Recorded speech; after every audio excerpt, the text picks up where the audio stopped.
प्यारे से YouTube channel में स्वागत है। आज हम पढ़ेंगे संख्या पद्धति के बारे में, जो क्लास 10th के लिए बहुत ही महत्वपूर्ण है। आज हम संख्या पद्धति को शुरू से यानी बेसिक से पढ़ेंगे और समझेंगे। चलिए हम बिना देर किए हुए स्टार्ट करते हैं। और एक बात, जो जितने भी नए स्टूडेंट हैं हमारे चैनल को सब्सक्राइब कर ले और हमें सपोर्ट करें और वीडियो को ज़्यादा से ज़्यादा शेयर करें। तो आज हम संख्या पद्धति के बारे में, नंबर सिस्टम के बारे में जानेंगे। नंबर सिस्टम क्या होता है, ठीक, इसका उपयोग कहाँ पे किया जाता है, कैसे करते हैं, संख्या पद्धति को आज शुरू से समझेंगे। अंक क्या है, अब समझेंगे बाबू। अंक क्या है? क्या है अंक?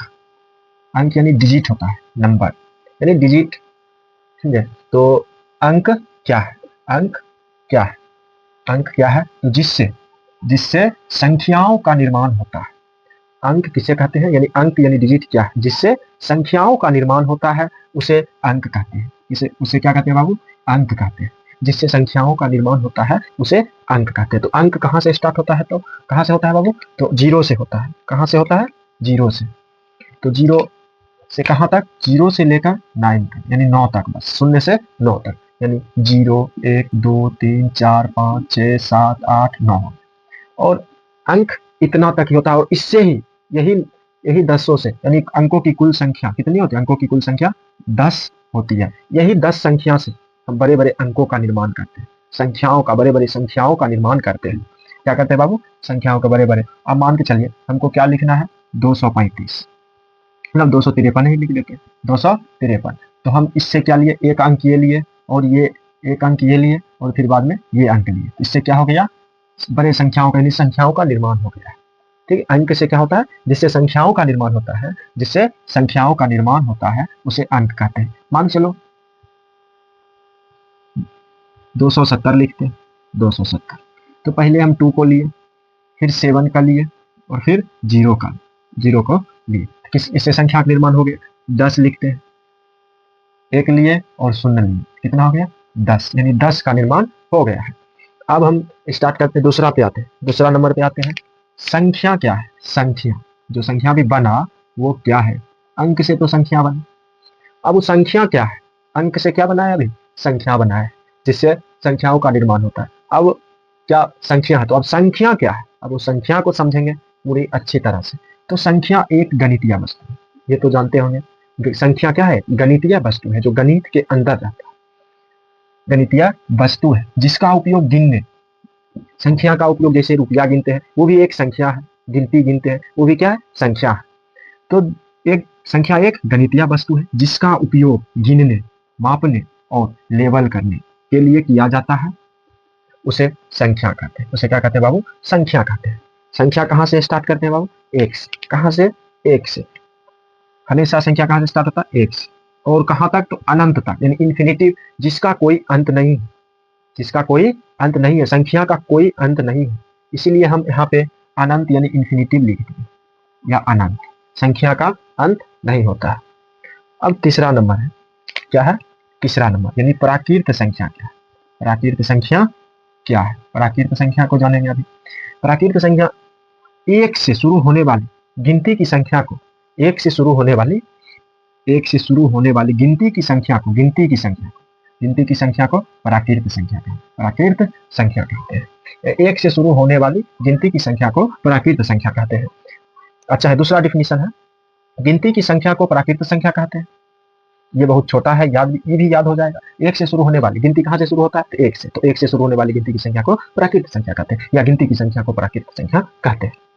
जैसे तो 1 2 3 4 5 ऐसे करके अनंत तक जाएंगे, इसका भी कोई अंत नहीं है, कहाँ तक जा सकता है। इसीलिए इसको हम यहाँ पर इन्फिनिटिव लगा दिया, अनंत लिख सकते हैं। अब कोई पूछ देगा कि सबसे छोटी प्राकृत संख्या क्या है, तो क्या जवाब दीजिएगा? तो सबसे छोटी प्राकृत संख्या यहाँ 1 है।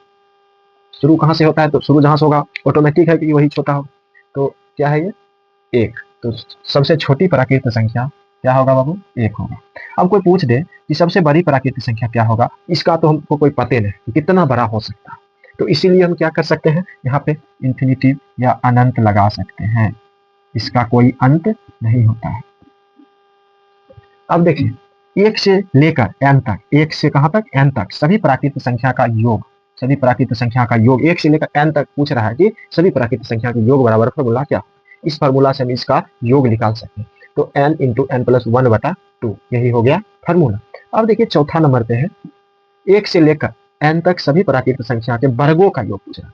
तो वर्गों का योग क्या होगा बाबू, n into N plus 1 into 2n plus 1/6, ये हो गया वर्गों के योग का फार्मूला।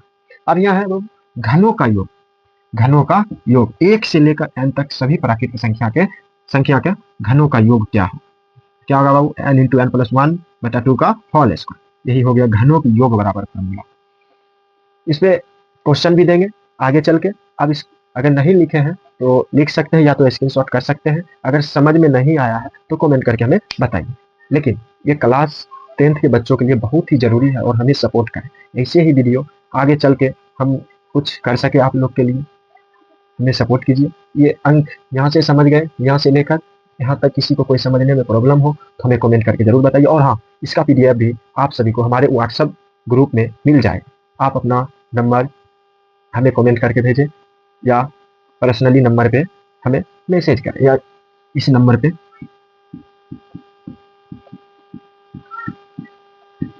पे हाई लिख के भेजें और हम ज्वाइन कर देंगे। तो चलिए इतना ये सब को लिख लीजिए, तब हम आगे चलेंगे। तो चलिए हम आगे चलते हैं, इसको मिटाते हैं।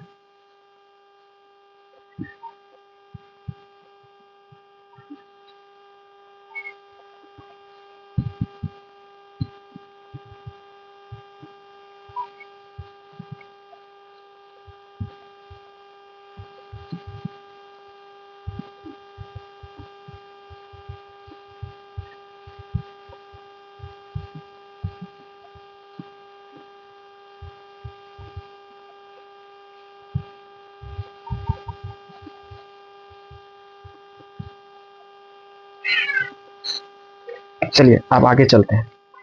अब 4 नंबर आप पढ़ेंगे पूर्ण संख्या के बारे में, यानी पूर्ण संख्या क्या होता है। पूर्ण संख्या क्या है, पूर्ण संख्या यानी होल नंबर।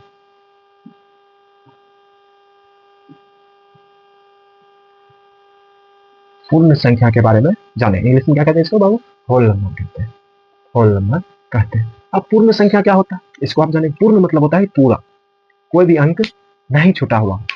तो गिनती की संख्या को प्राकृत संख्या कहते हैं, उसमें लेकिन क्या था, शून्य छूटा हुआ था, तो इसीलिए मान के चलिए अधूरा था। लेकिन पूर्ण संख्या वैसा संख्या है जो पूरा रहता है।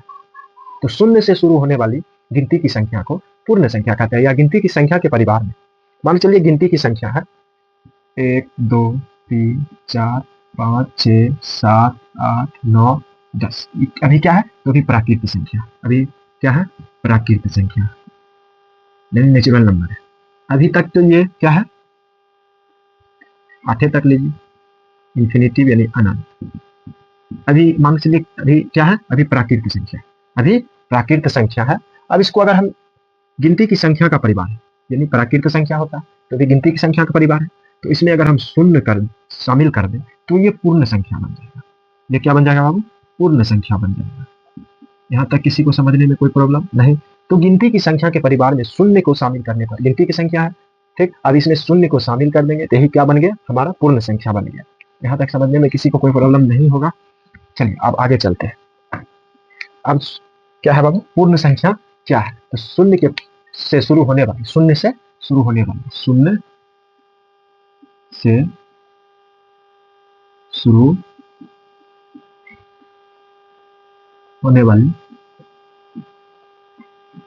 गिनती की संख्या को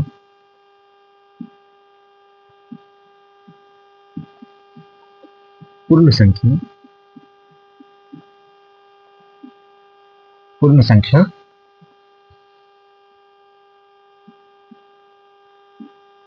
कहते हैं, पूर्ण संख्या कहते हैं। शून्य से शुरू होने वाली गिनती की संख्या को पूर्ण संख्या कहते हैं। अब दूसरा डिफिनेशन लिखेंगे, गिनती की संख्या के परिवार में, गिनती की संख्या के परिवार में शून्य को शामिल करने पर जो संख्या प्राप्त होता है, जो बनता है, उसे हम पूर्ण संख्या कहते हैं। अब दूसरा डिफिनेशन भी लिखा देते हैं, जो आप लोग को अच्छा लगे वो याद कर लीजिए, लेकिन दोनों याद कर लीजिएगा। गिनती की संख्या के परिवार में शून्य को शामिल करने पर, शून्य को शामिल करने पर जो संख्या प्राप्त होता है या बनता है, प्राप्त होता है, उसे ही पूर्ण संख्या कहते हैं। पूर्ण संख्या कहते हैं।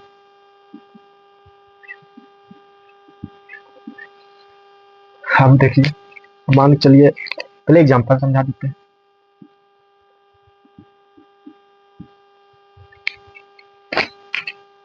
अभी हम 1 2 3 4 5 6 7 8 9 10 लिख सकते हैं। बहुत dot dot dot dot infinitive या अनंत या अपरिभाषित लिख सकते हैं। तभी चलिए, अभी ये पूर्ण संख्या नहीं है, अभी क्या है, अभी ये प्राकृत संख्या है। इसकी 1 से शुरू होने वाली गिनती की संख्या क्या कहते थे, अभी समझाए थे, तो प्राकृत संख्या कहते हैं। तो अभी ये प्राकृत संख्या है, लेकिन अभी क्या कह रहा है, शून्य से शुरू होने वाली। यहाँ शून्य नहीं है, यहाँ पे पहले समझ लीजिए, गिनती की संख्या के परिवार में शून्य को शामिल, अभी गिनती की संख्या का परिवार है, अगर हम इसमें शून्य को शामिल कर दिए तो बन गया हमारा पूर्ण संख्या बन गया। यहाँ तक किसी को समझने में कोई दिक्कत, अब नोट करके लिखिएगा।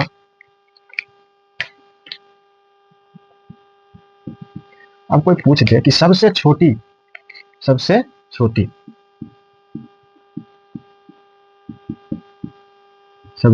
छोटी पूर्ण संख्या कौन होता है या क्या होता है पूर्ण संख्या। अब सबसे छोटी पूर्ण संख्या कौन है, यहां से यहां तक में या अनंत तक में आपको छोटा कौन लग रहा है, तो शून्य छोटा लग रहा है, शून्य छोटा यही होगा सबसे छोटी पूर्ण संख्या। और सबसे बड़ी पूर्ण संख्या,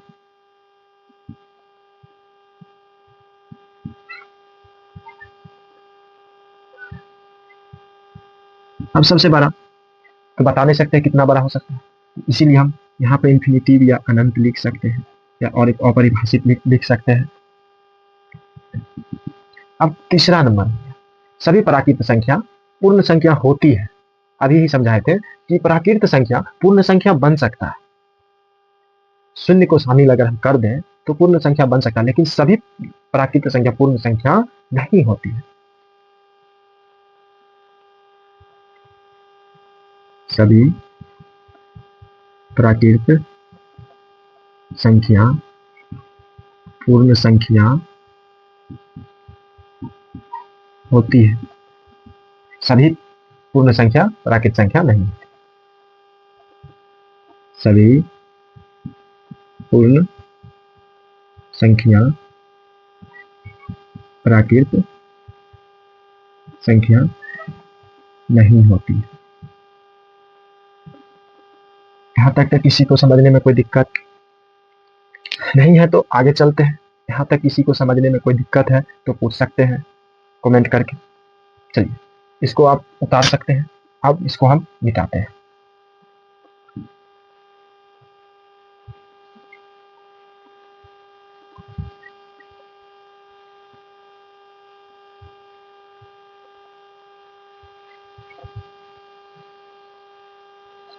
आप पढ़ेंगे पूर्णांक संख्या के बारे में, तो पूर्ण संख्या तो जान गए, आप पूर्णांक संख्या के बारे में पढ़ेंगे। पूर्णांक संख्या क्या होता है, पूर्णांक संख्या क्या होता है, इंटीजर्स नंबर।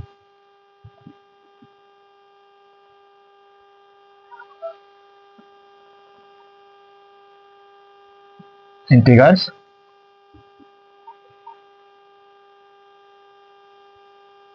पूर्णांक संख्या के बारे में जानेंगे। इंटीजर्स नंबर, पूर्णांक संख्या को इंग्लिश में इंटीजर्स नंबर कहते हैं। समझ गए। अब इसके बारे में हम जानेंगे कि पूर्णांक संख्या क्या होता है। तो सभी धनात्मक, सभी ऋणात्मक, शून्य सहित, इसमें पॉजिटिव, निगेटिव और शून्य भी शामिल होता है, या इस तीनों के समूह को हम पूर्णांक संख्या कहते हैं। यानी सभी धनात्मक, सभी ऋणात्मक, शून्य सहित संख्याओं के समूह को पूर्ण संख्या कहते हैं।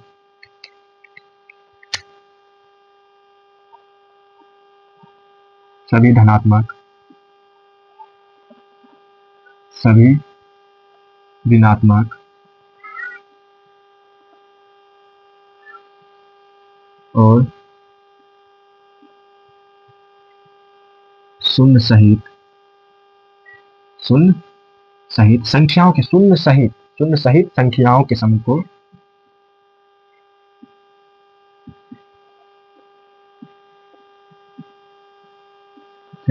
समूह को पूर्णांक संख्या कहते हैं। क्या कहते हैं बाबू? पूर्णांक संख्या कहते हैं।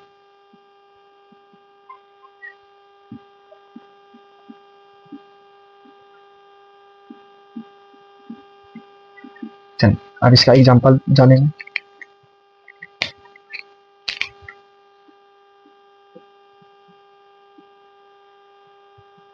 अब इसका एग्जांपल जानेंगे कैसे होता है ये तीनों एक साथ। तो ये रेखा खींचेंगे,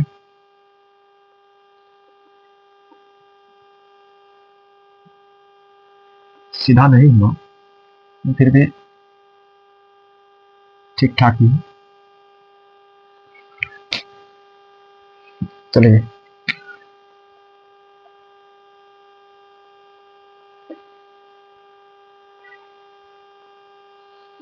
अब इस पे हम नंबर लिखेंगे।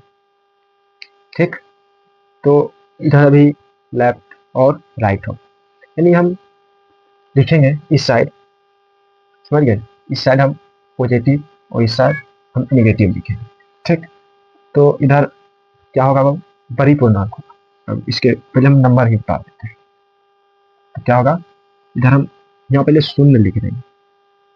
देखिए यहाँ पहले समझिए, सभी धनात्मक सभी ऋणात्मक और शून्य सहित संख्याओं के समूह को पूर्णांक संख्या कहते हैं। धनात्मक मतलब पॉजिटिव, ऋणात्मक मतलब निगेटिव, और शून्य तो जानते हैं, ये तीनों सहित यानी शून्य हो गया, ये भी धनात्मक हो गया, और इधर ऋणात्मक लिखेंगे -1, -2, -3, -4, -5।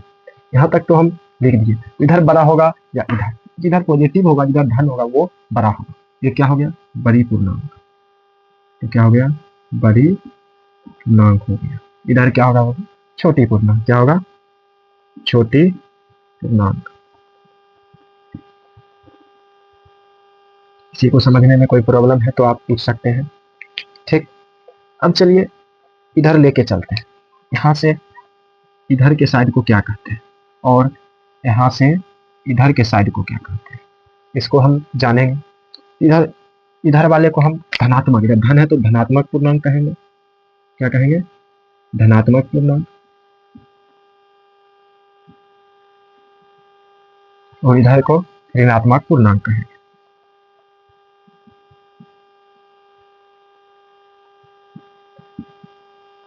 इधर और शून्य बच गया, शून्य को यानी जीरो को क्या कहेंगे? जीरो को क्या कहेंगे? नहीं ये इधर का है ना ही इधर का है, तो इसको हम जानेंगे। शून्य ना तो धनात्मक है, शून्य ना तो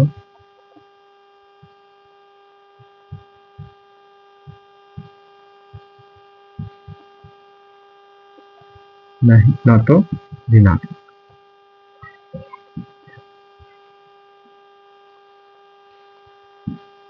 अब समझ गए ना क्या हम कहना चाहते थे? ये बोल रहा है सभी धनात्मक, तो ये सभी धनात्मक हो गया, सभी ऋणात्मक, तो सभी ऋणात्मक इधर अनंत तक जा सकता है, यानी इंफिनिटिव हम यहाँ पे लिख सकते हैं।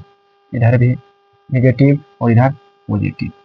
ठीक, लिख सकते हैं। इधर कोई, इसका भी कोई अंत नहीं है और इसका भी कोई अंत नहीं है, तो सभी धनात्मक जितना भी हो सके और सभी ऋणात्मक इधर जितना भी हो सके, और शून्य सहित, शून्य तो अकेले रहेगा, तो शून्य सहित संख्याओं के समूह को पूर्णांक संख्या कहते हैं। यही सबको हम पूर्णांक, इसी तीनों को समूह को हम पूर्णांक संख्या कहते हैं। यहाँ तक किसी को समझने में कोई प्रॉब्लम नहीं है तो हम चलिए आगे चलते हैं। अब सम संख्या के बारे में जानेंगे। क्या जानेंगे? सम संख्या के बारे में। तो हम सम संख्या पढ़ेंगे नेक्स्ट वीडियो में। यहाँ तक अगर छोटा छोटा ही वीडियो बनाएंगे ताकि आप लोग का भी मन करे पढ़ने का, तो आप समझ सकते हैं अच्छे से। और इसका नोट्स बनाना नहीं भूले। अगर किसी को नोट्स चाहिए तो हम नंबर दिए थे, उस पर आप कॉन्टैक्ट कर सकते हैं या मैसेज करके ज्वाइन होने के लिए बोल सकते हैं, हम ज्वाइन कर लेंगे। तो आप लोग से यही आशा है कि आप लोग हमें सपोर्ट करें ताकि और भी वीडियो और भी अच्छे तरीके से डिजिटल बोर्ड के साथ हम पढ़ा सकें। तो मिलते हैं नेक्स्ट वीडियो में। तो आप सभी को धन्यवाद। जय हिंद, जय भारत।